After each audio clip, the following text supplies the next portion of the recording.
We started with a rather hyperbolic, salacious question today. Should I wait for the market crash? Thank you, Tracy Kearns. Should I wait for the market crash before I buy a house? So we're here to answer that question because it's the elephant in the room. It won't go away. We hear it constantly. We understand that buyers are starting to get defeated. We understand that maybe they started looking, most buyers, almost all buyers, 90 something percent, start their search on the internet. And it's often months before they even call a realtor. So we know that you saw a house and it started at one price. And then you saw another house and it started at another price and another price and another price. And it's getting higher. And it's a hard pill to swallow. And then a bunch of people have to jump in with their opinions on how it's going to happen. And they might be a plumber or a banker or a bus driver and not really be tuned into everything that's going on in the market nationwide the way we are. Mm-hmm. And everyone wants to be the first to nail it, call a tragedy, right? So what we wanted to explore today, and by the way, I'm Ruth Sheehan. And I'm Danielle Tully. And this is Putting the Real in Real Estate. So what we wanted to do today is explore what happens if the market does crash. And let's look back at the time that it did happen and say, is this anything anyone should be wishing for? Did anyone really come out of that ahead other than, the big bankers or Wall Street or certain companies? And what would that really mean to real people looking to buy or sell houses, looking to move, looking to live in a different place? Correct. So Danielle, what was one of the things? Oh, well, you wanted to make a point about, first of all, none of the experts think this is going to happen. No. And you wanted to make a point about, how unlikely it is, even if the economy dips. Correct. Right. So as I say often, most of the time when we are in an economic, it is global or nationally in a kind of economic downturn, most of the time houses are not affected. And the times that they are, they're very minimally effective. Again, the big one that we can always, I don't want a downturn, but I kind of want to see eventually a downturn so we know we can get above that. And there are always corrections to any market. Correct. It's going to happen. Markets Absolutely. go up and they go down. Right. But I want people to recognize that it doesn't always go as bad as it did. That was kind of a once in 100 years type of situation, hopefully. But anyway, yeah. So there's no, there's no tea leaves, right? Most of the experts are saying that we expect, just because supply and demand is not there. Now, for years, the builders had to recover. Many builders went out of business in 2008, 9, 10 in those crashes. And builders for a very long time were cautious. They didn't want to have 45 buildings, 45 different developments going at a time. Because they didn't want that risk if it continued to go bad, or if they didn't see the writing on the wall, that they would be another one of those casualties. So for a very long time, the buildings have not been there that usually help with this demand. So as our population grows and what they call household formation happens, so people leave their original family or whatever group of people they're involved with, and they move into another situation. Now, those sometimes are combining, sometimes they are a single person out on their own, but it's called household formation. And that happens at a fairly specific rate. Obviously, it goes up and down a little bit, but traditionally, builders have built enough homes to keep up with the increasing demand from household formation. for the past 10 years, builders have built fewer homes than were needed for that absorption. So we are now in a critical position where we have far fewer homes than the number of people who want them. Correct. So that would be one of those natural, when people worry about, good morning, Mike. Hi, Mike. When people are talking about, selling their house and moving on to somewhere else, so some people are just, okay, I have a house in mind. This is what's going on. But now it's this domino effect that we often talk about, where it's a buyer to a seller to a buyer to a seller. And because so many people are worried about, And everyone just kind of shifts. If they're not, so there's two big worries, right? And we keep talking about it. It's, where am I going to go? And am I going to pay too much? And those are both worries, which is keeping which is keeping the supply down. But so these are all different ways for us to say that we are not anticipating any type of increase or sudden huge decrease in demand. We might see less demand. Sure. If things get tighter, people just kind of go with what is comfortable. But as we've learned once again this past week, we never know what's going to go on in the world that might affect us deeply. So those things can always happen, but we're looking at what's likely to happen. We're also encouraging people to stop wishing for it to happen, because it's going to be horrible. Because if what happened in 2008 happens again, it's going to hurt. It's going to hurt everyone. It does not make it easy to buy a house. It wasn't easy then. And here are some of the reasons why it was so painful and why it was still so difficult for home buyers, despite the fact that, looking back on it, a lot of people think that was greener grass. So first of all, we were in a depression, and it was awful. People lost their jobs. People lost all of their savings. They lost their savings in their homes. They lost their savings in the stock market. It's forcing them not to retire. I mean, and you talk about, a lot of millennials get I'm living with my parents still. Well, where were they going to go? Where were they going to go? Their economic outturn didn't look. They didn't move out. Their Older parents people didn't retire. Those jobs were not available. Unemployment was phenomenally rampant.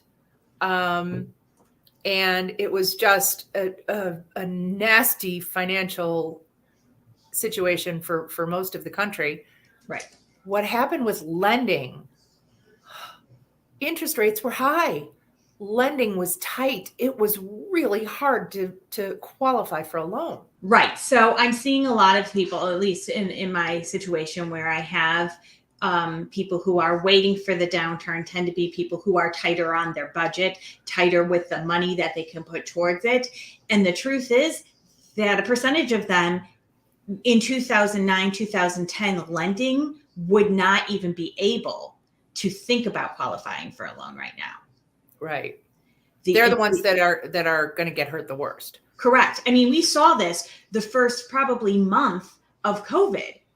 Yes. Immediately, the credit scores went up for many institutions 100 points. Yes. 100 points. Debt to income ratio, which most people are not familiar with, but basically they measure how much you owe versus how much you make. And there's a number at which they're not going to lend you, no matter how much you make. If your debt is too high, it's not going to happen. Those margins shrunk dramatically. Quite a bit. Yes. And like Ruth said, the interest rates were 3, 4, 5% more than they are right now. Plus there was a whole bunch of, part of it was, questionable lending before. So they really had, so they tightened up to figure out what they did wrong. Completely in the opposite direction. Absolutely. And we're hoping that those corrections that they made back then, and then kind of loosened up, but got a better idea of what really caused some of the problems. Hopefully we've learned from that lesson, which is why we're also structurally it's much sounder. Lending was bananas in 2007.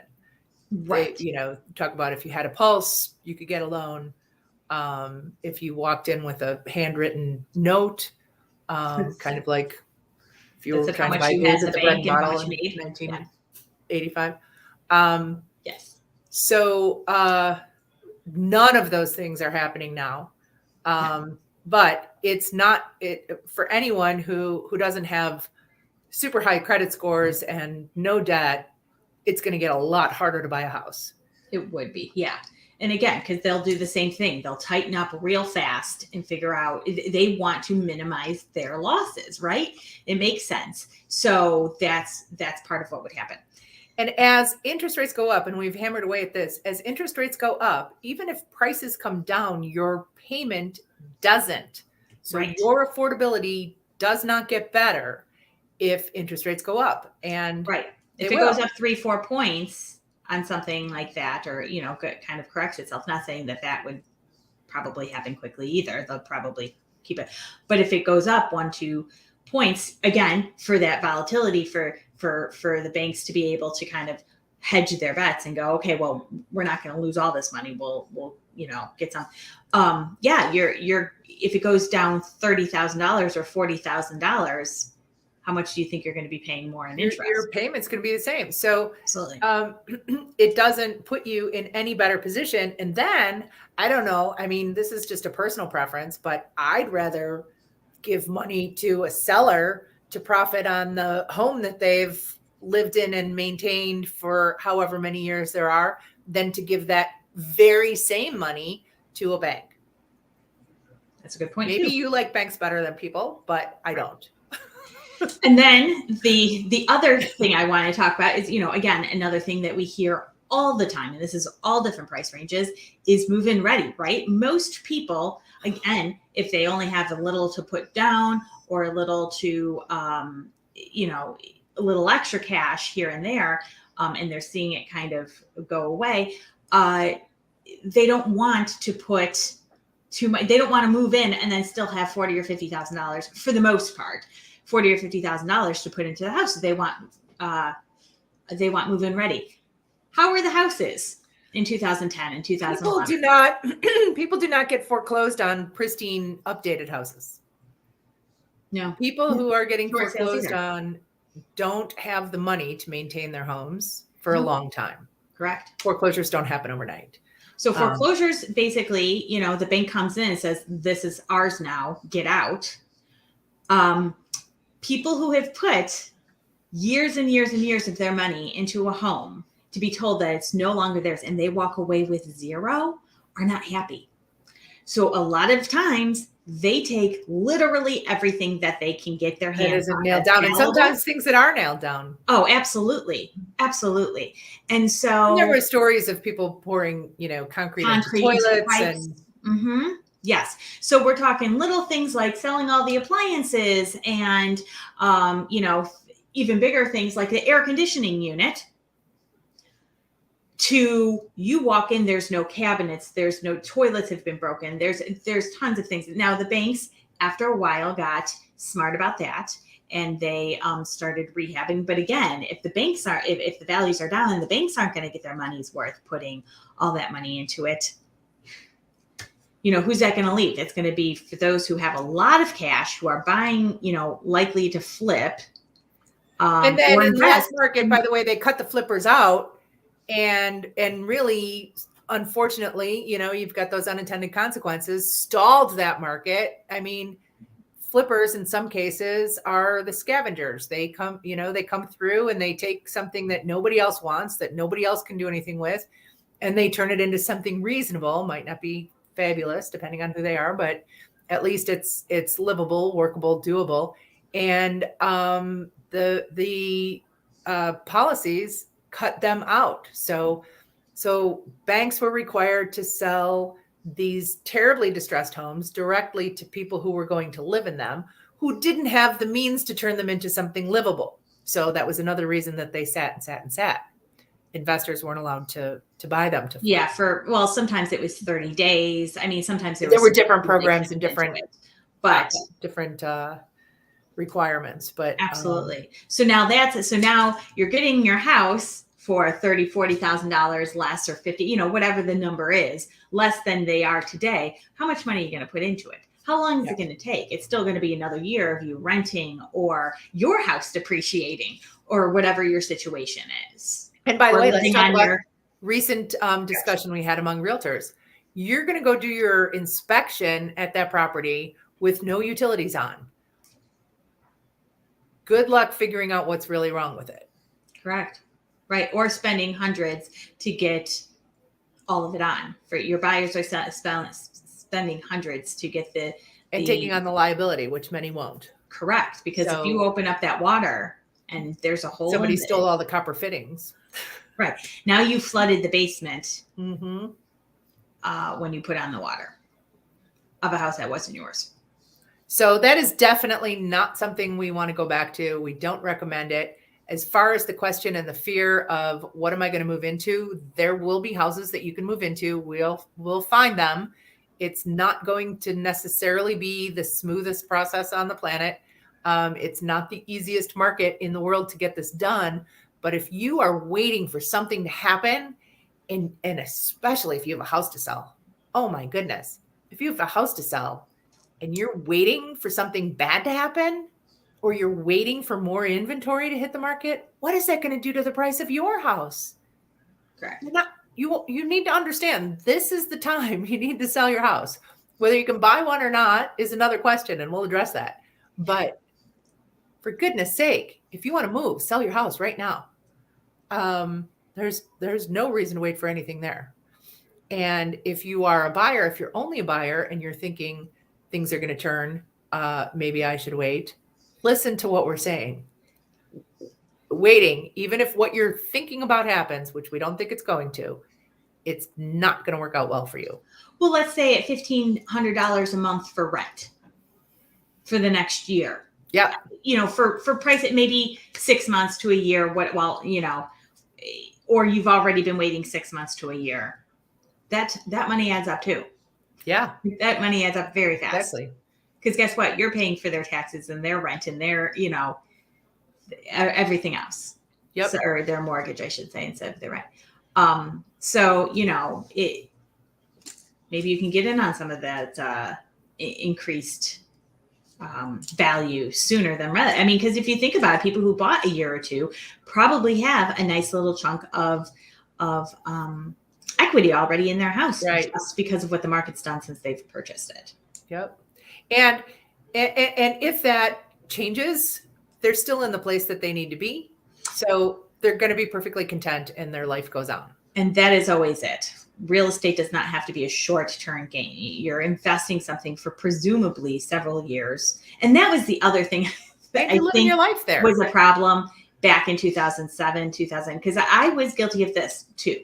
In 2006, I bought a house and everybody around me bought the same house, bought similar houses. And we were all the same age approximately. And we all had the same goal. This was our starter house. We were going to be there for a couple of years and we were moving on, and we were going to make tons of money in those couple of years and be able to put that down payment for the next house. And it didn't work out for any of us. Yep. It didn't work out. But we all lost value on it when it got time to sell. So the short-term solution, this short-term planning and thinking that you're going to make tons or, whatever, isn't necessarily always the case. Yeah. It's a place to be comfortable. It's a place to call your own, and definitely build equity, but not necessarily overnight. Right. And it's a long-term financial investment, but your real investment is every day in the place that you live, your surroundings, your environment. That's what you're putting your money into, and that's what you're putting your time into. And that's where you should be making sure you're in the right place. So stop trying to time the market. Correct. Never works for anyone. Stop trying to guess what the future holds. And let's look at whether you're living in the right place and whether that makes sense financially. Correct. So we'll see you next week. Until then, have a great one.